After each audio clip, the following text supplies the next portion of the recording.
But I wish I was there with you. Oh, I wish I was there with you.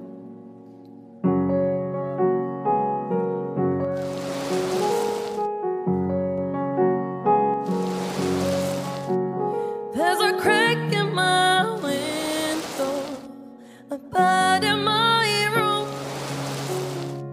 angels all over, they watch over you. When I'm walking on water, all my dreams have come true.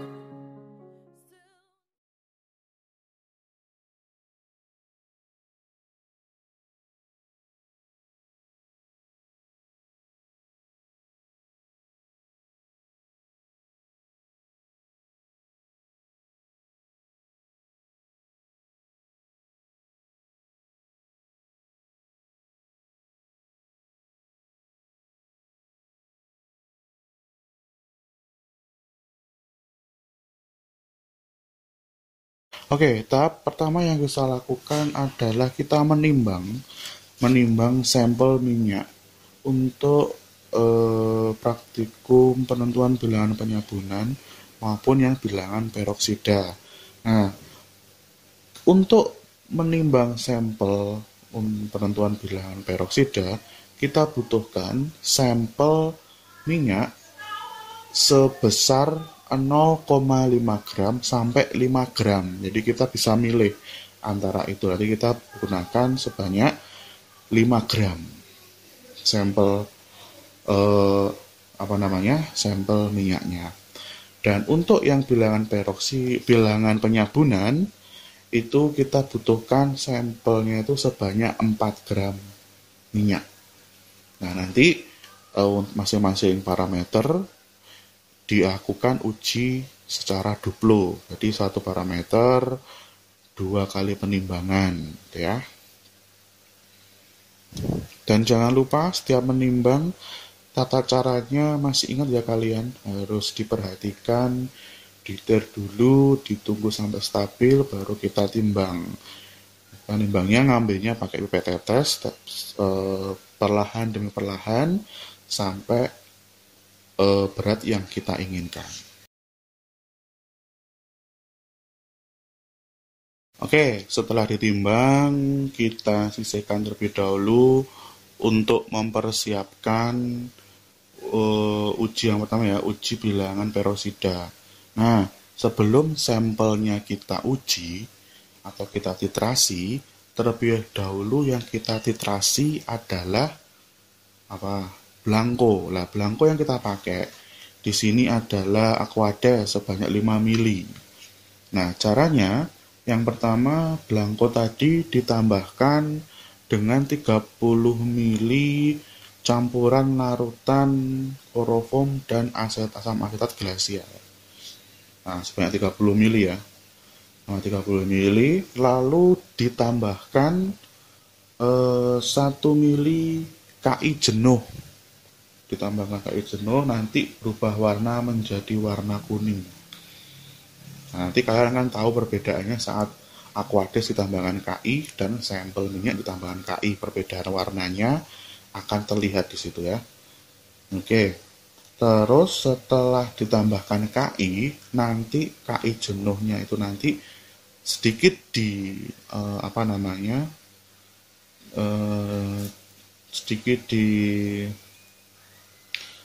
diencerkan menggunakan Aquades, ditambahkan Aquades nanti sebanyak 30 mili. Jadi urutan cara tadi itu berlaku untuk Blanko dan sampel minyak pada penentuan bilangan peroksida.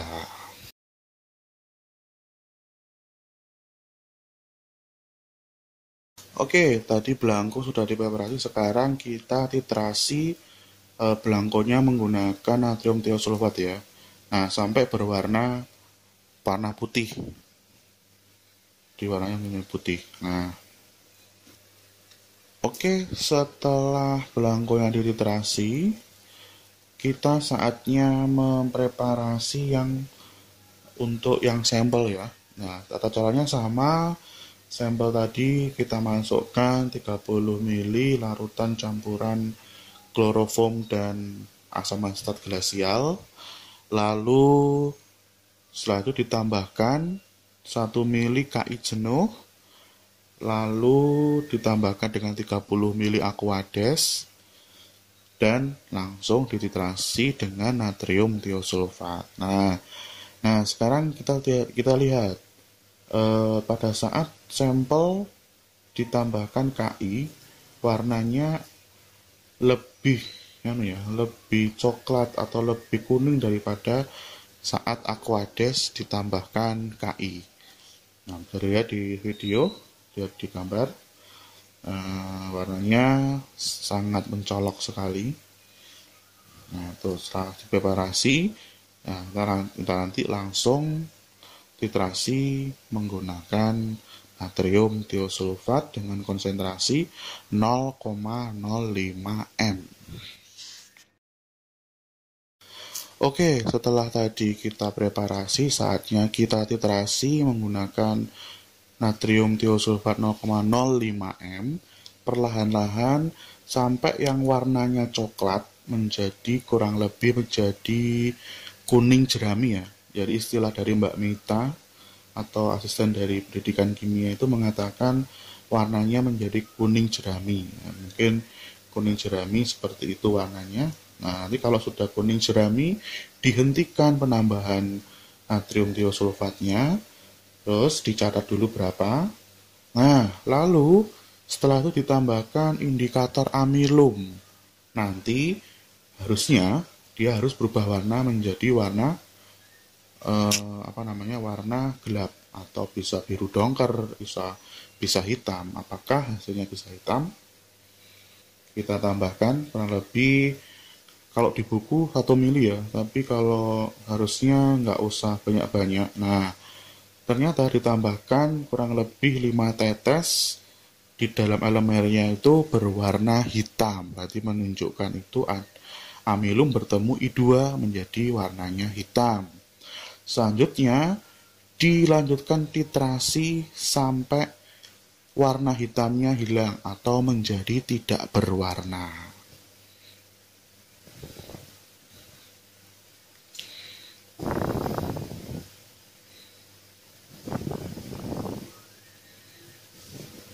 Nah, itu warna yang tadinya hitam sudah mulai pudar, sudah mulai hilang menjadi tidak berwarna.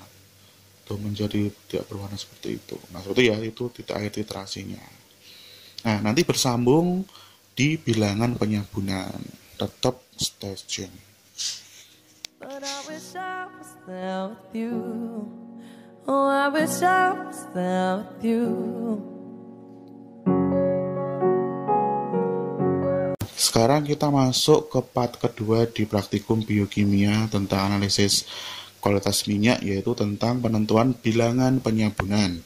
Nah, tadi sampelnya sudah kita timbang sebanyak 4 gram ya, sebanyak 4 gram sampel minyaknya. Lalu sebelum kita ke sampel, terlebih dulu kita lagi juga mengukur belangko dulu. Nah, belangkonya itu bukan isi sampel, tetapi isinya adalah 25 ml KOH 0,5 m. Nah, nanti dititrasi menggunakan HCl 0,5 m, dan jangan lupa ditambah indikator PP. Oke. Untuk sampel, nah sampelnya juga sama ya perlakuannya.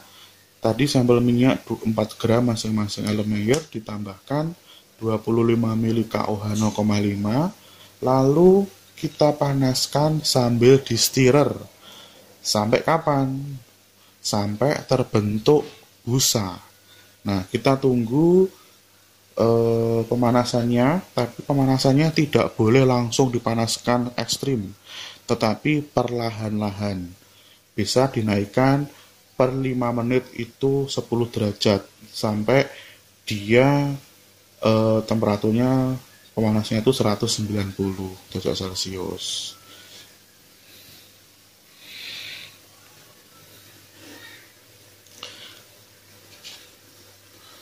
Oke, kita tunggu sampai terbentuk busa ya. Jadi pembentukan busa itu menunjukkan reaksi saponifikasi.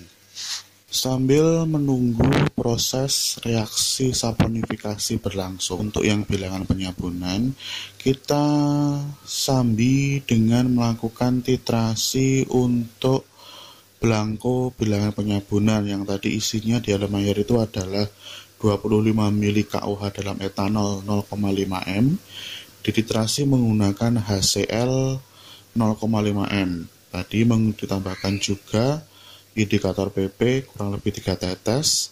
Nanti dari yang berwarna merah muda menjadi tidak berwarna, titik akhir titrasinya.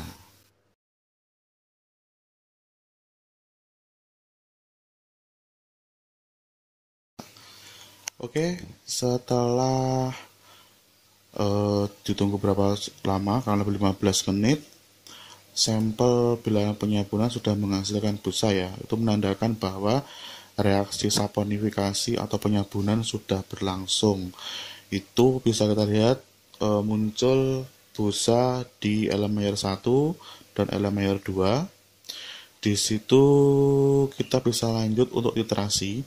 Namun sebelum kita titrasi terlebih dulu kita dinginkan ya. Terlebih dulu kita dinginkan supaya nanti pembacaan pada titrasi itu tepat.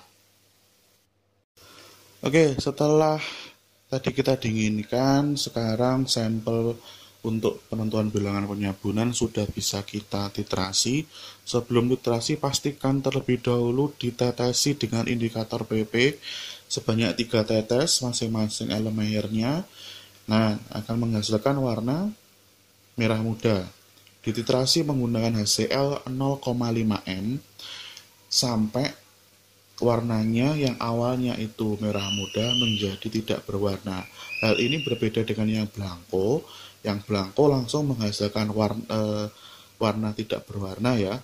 Tapi untuk yang sampel ini menghasilkan dua lapisan yaitu lapisan tidak berwarna dan lapisan warna putih. Nah, setelah ini kita akan masuk tahap selanjutnya yaitu tahap analisis data untuk menghitung berapa angka bilangan peroksida yang tadi kita laksanakan di awal dan angka bilangan penyabunan.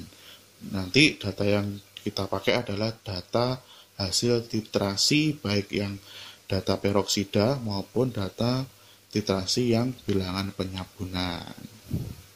Jadi jangan lupa dicatat hasilnya di dalam tabel yang rapi supaya tidak salah dalam menghitung.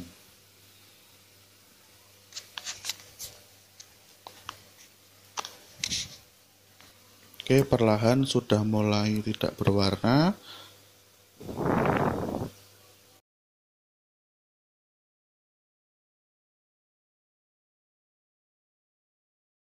But I wish I was there with you. Oh, I wish I was there with you.